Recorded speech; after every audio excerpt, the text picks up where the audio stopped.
Hola, bendiciones en este día, qué gusto saludarles. Mi nombre es Jorge Isaac González, soy salesiano cooperador y compartamos un poquito sobre el mensaje bello y la liturgia que hoy nos regala justamente la Biblia, cómo podemos acercarnos y reflexionar sobre aquello que hoy recibimos. Dice el Evangelio, que es tomado de San Marcos capítulo 1, que Jesús empieza a predicar y la gente se sorprendía por aquella manera de enseñar, por aquella autoridad que nace justamente de su divinidad. Pero llega una pregunta que verdaderamente es muy malévola sobre un hombre que tenía un espíritu inmundo y me quedo con la pregunta que le digo, ¿qué tenemos que ver contigo, Jesús de Nazaret? Esta pregunta es muy interesante porque abarca muchas realidades. No solamente o no nos enfoquemos en el hecho del estado de la persona que la formula, sino que muchas veces nosotros en nuestras realidades pensamos que Jesús no tiene nada que ver con nosotros, que Jesús es una persona alejada de nuestras realidades, que no sufre lo que nosotros sufrimos, que tal vez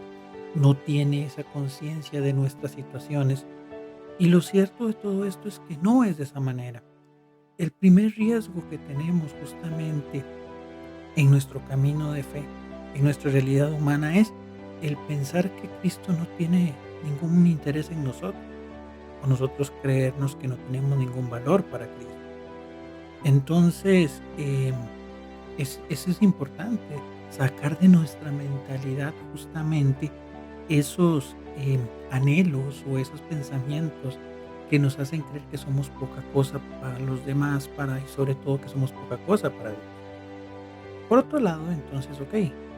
ante esas situaciones o ante esas mentalidades, más bien vayámonos a lo que dice la primera lectura, que es tomada justamente del libro de Samuel, el primer libro sobre aquella mujer, Ana, que ya era una persona anciana, y recordemos que dentro del contexto judío, aquellas personas que no tenían hijos eran porque se creía que eran personas que habían sido abandonadas por Dios. Entonces, para ella poder vivir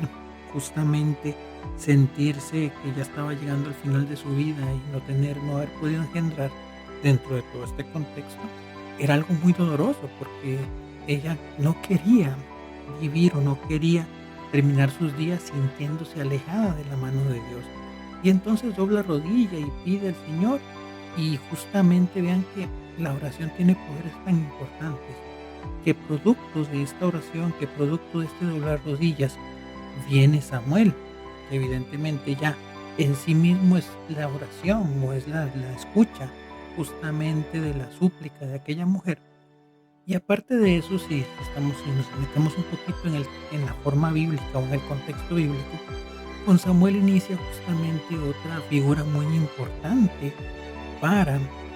lo que es justamente la vida de la iglesia, de la vida del camino de salvación, que es que Samuel se convierte en el primer profeta, es decir, la primera persona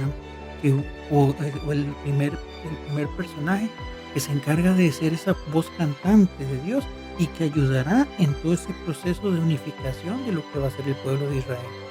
Entonces, de aquella persona desahuciada, de aquella persona que se sentía alejada, de aquella persona que no era escuchada por Dios, bueno, nace justamente aquel que más bien se encargará de ir guiando este proceso para lo que va a ser propiamente ese encuentro con el Señor, y se encargará de hablarle a Dios en medio de la comunidad. Samuel es el primer profeta, y recordemos nada más una pequeña pizca adicional, que el último de los profetas, el cierre justamente del último, es San Juan Bautista, que es el que justamente prepara el camino para el Señor, y como lo hablamos justamente en el tiempo de la tienda. Entonces, y ya para ir cerrando, es importante que nos alejemos en primer lugar de esa voz demoníaca que nos dice que no somos importantes para Dios. Y por otro lado, más bien hagamos la situación de Ana, doblemos rodilla y permitámosle al Señor tomar control de nuestra vida. De manera que podamos decir como el Salmo, que mi corazón se regocija en el Señor mi Salvador, en el poder que Él tiene, como actúa en mi vida. Entonces,